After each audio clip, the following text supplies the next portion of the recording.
Assalamu alaikum, everyone. I hope you are doing well. Just this a bit. Thanks for staying up. Today is Thursday, February 13th. And we did get a recovery in the market. I'm going to say the main culprit here is the yield on the 10 year.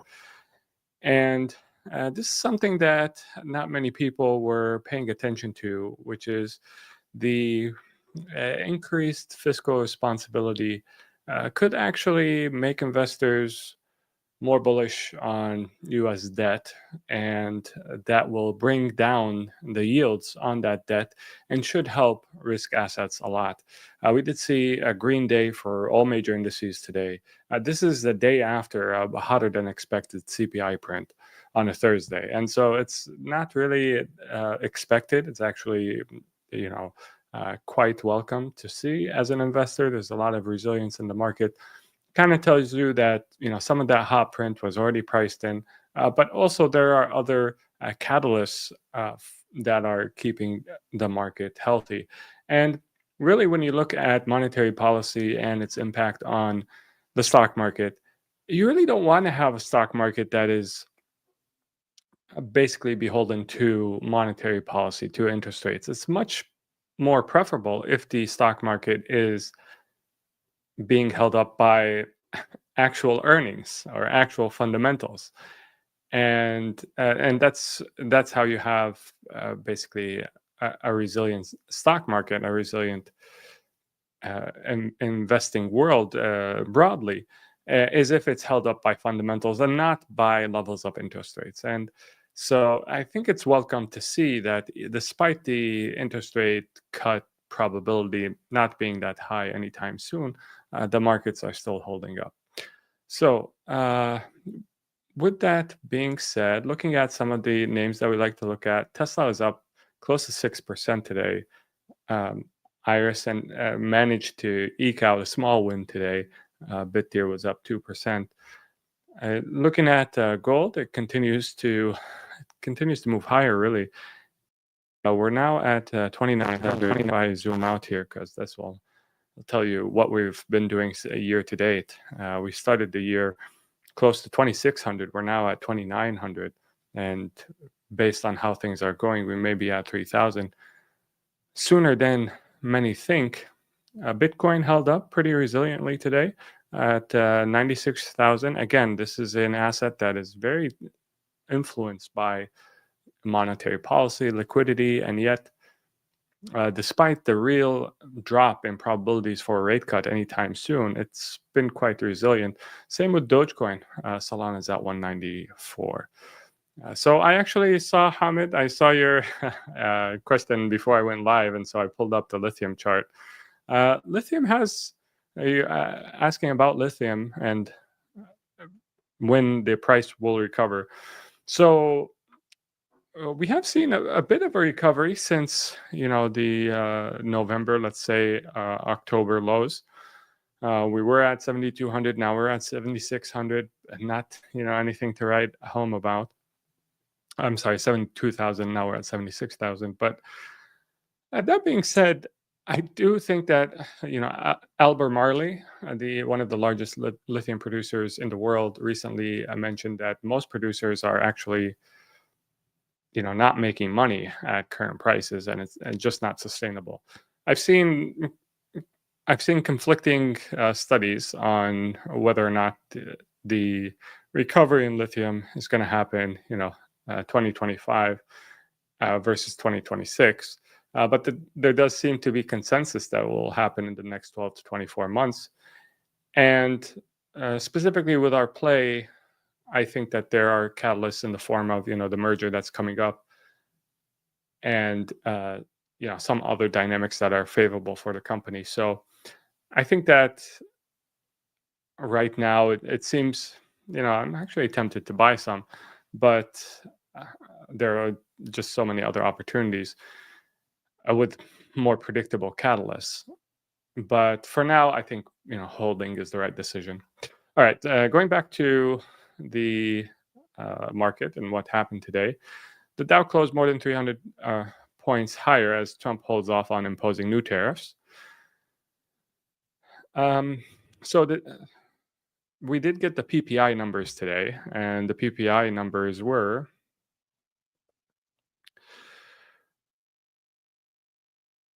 so the actual was 0.4. If you're looking at the month over month, the forecasted was 0.3. So they were hotter than expected, and yet still there's resilience in the market, and um, we didn't really get a big pullback because there are other factors influencing the asset prices.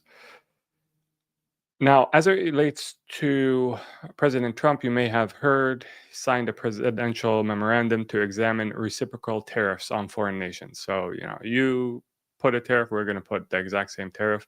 And so, many investors may have been concerned about inflation that could come from this. I did see a pretty good insight about this topic on X. So, Spencer Hakamian, Hakamian, I ran the math on the gain our country could theoretically make by imposing reciprocal tariffs, and he lists out the different countries with the current difference in the um, trade tariffs that are imposed, and in case that these differences are reconciled, what would be the net gain for the country? And the gain at the reciprocal rate for the United States would be around 17 billion, which seems like a large number, but it's actually a drop in the bucket when you consider the country is running a $2 trillion deficit every year. So 17 billion is not really going to do anything to anyone. So I don't really think that's a source of concern for prices moving forward, and that's probably why the market kind of shrugged it off today. The sort of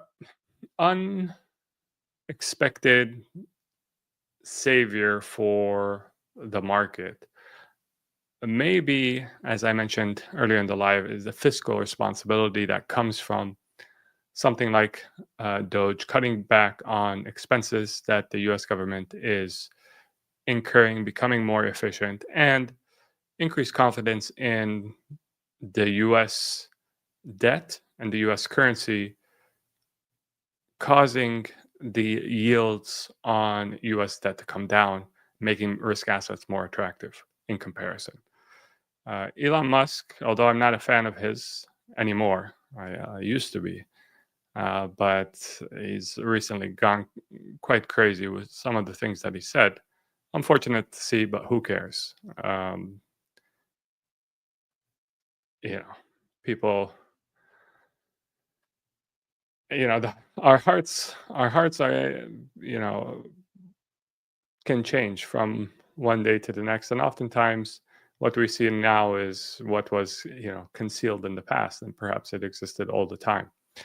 But so here's Elon Musk saying, as it becomes clear that Doge is working, you will see the long-term Treasury bill deal fall, and all Americans will benefit from lower interest payments on mortgages, small business debt, credit cards, and other loans. I believe this is true. The question is, will Doge make enough of a dent for this to happen? So this is something that I think is hitting the market's radar, and you're certainly seeing recovery in the U.S. 10-year Treasury yield, which is very good for markets. Obviously, if we can get to, something like where we were in September of last year, then look out, we could get something really strong in the market. Checking in on Bitcoin. It's been a while since I've told you guys, some or checked in on some of the major indicators that I like to look at. So if you look at the Pi cycle indicator, which looks at the 2 times the 350-day moving average and for a top, and then the 111-day moving average for a bottom. That's at 83,000 as a bottom and 137,000 as a top for Bitcoin as of recent. And when you look at Doge ETF approval, another token that we're interested in, Doge ETF approval in 2025 continues, the approval odds continues to go from one step to a higher one. And now we're at 65% chance of an approval in 2025, which I think would be huge for Doge. And it only needs to bring in a fraction of the inflows that something like Bitcoin brought in for it to experience a similar appreciation in value, considering the market cap that it has. One stock that I would be remiss not to mention is Hims and Hers. I understand I bought Hims and Hers last year for our PIF portfolio. I sold it around 25, I believe. I think we were close to. I think we bought in the low teens. We sold at around 25. But now it's at 59. So, I understand a lot of PIF members may be upset about this. Despite that, we did book some gains. And I am not immune to such feelings, but I do believe that we did the right thing. At least I did the right thing as per my conscience and what I'm comfortable with versus what I'm not comfortable with. And I've mentioned before, Hims and Hers is a company that the marketing for this company kind of rubbed me the wrong way. Kind of has a certain flavor to it, certain vibe to it that is, if you get my drift, that is not really, halal-conscious, not something that I want to be asked about on the day of judgment. So, that being said, I understand the appeal. I do think that, right now at a PE ratio of 136, there's probably better opportunities out there, or at least opportunities that have, better risk reward. What was behind the recent appreciation? They had a really successful Super Bowl ad. So for those who are unfamiliar, Super Bowl is, the final game in the National Football League. I'm talking about American football. And it had a record number of viewers, even though the game wasn't too good. And it ran up before the Super Bowl on news of their ad. And then the ad itself was sort of controversial for people. I don't know why. But afterwards, the stock continued running up as the hits on the Hims website soared after the ads. So that's the current near-term catalyst. The company is a good company, but like I said, PE ratio of 136 is kind of stretching things, and I do believe that it does have a lot of competition coming its way. I'm not really sure about how durable the moat is to justify 136 PE. The growth has been quite good. If you look at the latest quarter revenue of 400 million, so annualize that, that's close to a billion. But if you're looking at EBITDA, you annualize that, that's close to 100 million EBITDA. Again, there's growth. I understand that. But 100 million EBITDA sporting a valuation of 13 billion now, that seems rich. For a company that, I'm not really sure about its competitive moat. It's a good company. It has, I think, really solid management, and that, over longer periods of time, that's ends up being the winner for you. That is, a solid management. But yeah, I do think there's better risk return profiles out there. And just to give you guys a sort of, I'm not going to read out the actual headlines of what I'm talking about. This is or read out the titles of these videos, but you can read them for yourself. And when I saw this page, and it kind of corresponded with what I saw before from them of some of the themes that they and the people that they choose to show on their ads. I was like, nah, I'm not really comfortable here. So I did end up selling, but I did promise PIF members that I would find, inshallah, another better risk return profile company that was in the same space, inshallah, and I would share that with them. Hopefully, I will do that soon. And there's a number of other smaller cap stocks that I'm that I'm looking into that I do think have 5 to 10x potential. If you'd like to follow our journey, become a PIF member if you aren't already. Link to do so is in the description. And like this live if you enjoyed it. Hamid, second part of your question. By the way, I owe you a review, which I will do here. I joined PIF 2021, and since then I'm up almost 150%. That's awesome. Thanks, Hamid. I really appreciate you sharing that. Assalamu alaikum, Zuhair. Nice to see you. Curious to know, brother, how much do you take into account the short versus long-term holding tax incentives when taking profits on the way up? Taxes scare me. Yeah, I've learned, Zuhair, not to make taxes control my investing decisions. I understand, it makes sense to be a consideration. Certainly, if you're looking at the last 2 weeks of December, you may hold off on taking profits. But most of my experience has been, when